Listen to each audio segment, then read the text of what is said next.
Ya, optimisme pemulihan ekonomi pasca pandemi membuat rally harga komoditas ini kian tinggi ya. Meskipun pada kenyataannya sejumlah analis menilai bahwa rally ini belum sepenuhnya didukung oleh fundamental supply dan demand yang sesuai. Nah, di tengah kondisi ini China menjadi negara yang paling tidak diuntungkan ya dengan melonjaknya harga-harga komoditas karena kita ketahui China ini merupakan pabrik dunia ya, sehingga akhirnya pemerintah China pun akan mengintervensi rally ini khususnya untuk bahan-bahan logam untuk keperluan produksi. Nah, seperti apa detailnya? Kita akan simak selengkapnya dalam siasat China di pasar komoditas dunia. Ya, kita ketahui bahwa akhir-akhir ini China tengah berupaya untuk meningkatkan pengawasan terhadap pasar komoditas. Tujuannya apa? Tujuannya adalah untuk menjaga inflasi di negara tersebut ya. Kemudian karena diketahui adalah Komisi Pembangunan dan juga Reformasi Nasional atau NDRC China ini akan mengeluarkan aturan terbaru terkait dengan pengelolaan indeks harga komoditas dan jasa yang berlaku per tanggal 1 Agustus 2021. Jadi nanti sistemnya akan dibuat lebih transparan lagi ya. Meskipun hal ini sebetulnya belum direspon oleh perusahaan penyedia data harga komoditas. Nah, diketahui upaya ini sebetulnya dilakukan China di tengah upaya untuk menahan laju inflasi setelah kemarin data inflasi produsen China ini naik ke level tertinggi dalam kurun waktu 12 tahun terakhir. Nah, karena memang logikanya ini kita lihat China ini kan merupakan negara produsen dunia ya, sehingga akhirnya China ini sangat mengandalkan impor bahan-bahan baku ataupun juga komoditas, khususnya adalah logam seperti biji besi, tembaga, seng, aluminium, dan lain-lain. Baru kemudian akhirnya di China dirakit, dibuat menjadi alat-alat yang bisa digunakan oleh kita sebagai konsumen, begitu seperti misalnya ada AC, ada TV, ada laptop, begitu ataupun juga barang-barang yang mungkin sudah ada di rumah Anda ini merupakan produk buatan China, begitu ya, sehingga akhirnya dikhawatirkan dengan kenaikan harga bahan-bahan baku ini nanti bisa membuat harga-harga barang yang sampai ke para konsumen ini juga bisa meningkat begitu ya, dan dalam artian untuk jangka panjang ini tidak menyebabkan ekonomi China ini menjadi lebih bagus ataupun juga membuat ekonomi China ini bisa menjadi kurang fit dengan adanya inflasi yang berlebihan ya. Kemudian kita lihat di slide yang selanjutnya, nah ini disebutkan bahwa data dari Biro Statistik China untuk Producer Price Inflation ataupun juga untuk indeks ya PPI pada bulan Mei 2021 di China ini merupakan yang tertinggi sejak September 2008 ataupun juga naik 9,0% begitu ya. Padahal sebelumnya analis ini memperkirakan bahwa PPI ini hanya akan naik sekitar 8,5% saja, artinya lebih tinggi dibandingkan dari perkiraan sejumlah analis begitu ya. Kemudian sebelumnya kalau kita bandingkan dengan bulan April 2021 ini PPI-nya telah naik 6,8% begitu ya.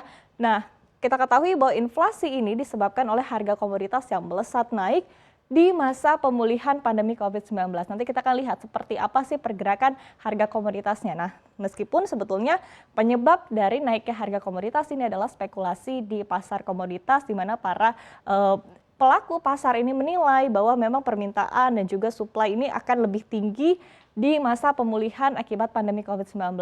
Meskipun NDRC ini menyebutkan sebetulnya dalam beberapa bulan terakhir penguatan ini cenderung melenceng begitu dari fundamental terkait supply dan demand, dan bahkan sebetulnya kenaikan harga dari komoditas ini bahkan melebihi range harga yang bisa dikatakan reasonable ataupun juga masuk akal ya untuk masa pemulihan ekonomi. Nah, meski demikian ada kabar baiknya ya, karena rupanya inflasi dari harga produsen ini masih belum berpengaruh besar begitu ya ke inflasi konsumen di China ya, di mana consumer price ini pada bulan Mei 2021 naik hanya sebesar 1,3%, bahkan di bawah ekspektasi para pelaku pasar sebesar 1,6% untuk kenaikannya, dan sebetulnya jauh di bawah target dari pemerintah China ini sebesar 3% untuk inflasi di China di tahun 2021. Nah, tapi di satu sisi yang menjadi masalah adalah saat ini perusahaan-perusahaan di China ini tengah mengalami tight margin begitu ya, ataupun juga sudah menghadapi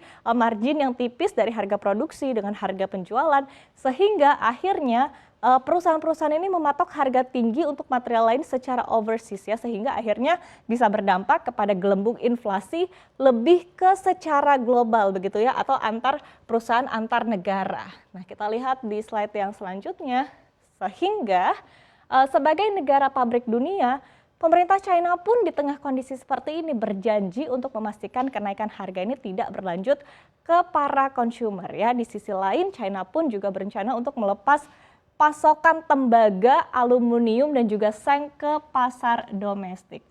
Meskipun sebetulnya belum disebutkan ya berapa jumlah pasti yang akan dilepaskan ke pasar-pasar domestik di China, karena memang tujuannya adalah dengan begitu banyaknya barang yang beredar, maka ekspektasi ataupun juga harapannya adalah harga bisa bergerak turun. Dan sebetulnya hal ini pernah dilakukan oleh pemerintah China di tahun 2005 untuk tembaga dan juga di tahun 2010 ini adalah untuk aluminium dan juga seng begitu ya, di mana saat itu pemerintah China ini bertujuan melepaskan barang-barang tersebut untuk menstabilkan harga dari pasar. Nah, kemudian langkah ini akan dilakukan bertahap dengan waktu yang disesuaikan dengan kondisi pergerakan harga komoditas di pasar. Dan selain itu, pemerintah China juga berjanji untuk memberikan dukungan kepada bisnis kecil dan juga menengah di tengah situasi seperti ini. Nah, sementara para analis menyebutkan ataupun juga menyarankan kepada para pelaku perusahaan untuk mendiversifikasi produk impor mereka ya. Kemudian kita lihat selanjutnya, seperti apa sih sebetulnya pergerakan harga komoditas di masa pemulihan ekonomi akibat pandemi COVID-19. Kita lihat di sini, untuk harga tembaga ini sebesar 4,14 dolar Amerika Serikat per poundnya begitu ya. Kemudian kita lihat juga di sini, memang untuk pergerakan harganya ini sudah cukup tinggi begitu ya, rally-nya juga sudah cukup luar biasa dan bahkan tertingginya adalah di bulan Mei 2021. Ini seiring dengan PPI dari China sendiri ya yang sebesar 9,0%. Ini artinya memang betul-betul ada dampaknya terhadap PPI dari China itu sendiri. Kemudian kita lihat juga untuk pergerakan harga seng dan juga aluminium ini per dolar Amerika Serikat per metrik tonnya, di mana untuk tertingginya juga berada di sekitar bulan April, bulan Mei 2021. Di sini spike-nya begitu ya, tertingginya, dan bahkan untuk harga aluminium ini sendiri bisa mencapai 2.800 dolar per metrik tonnya.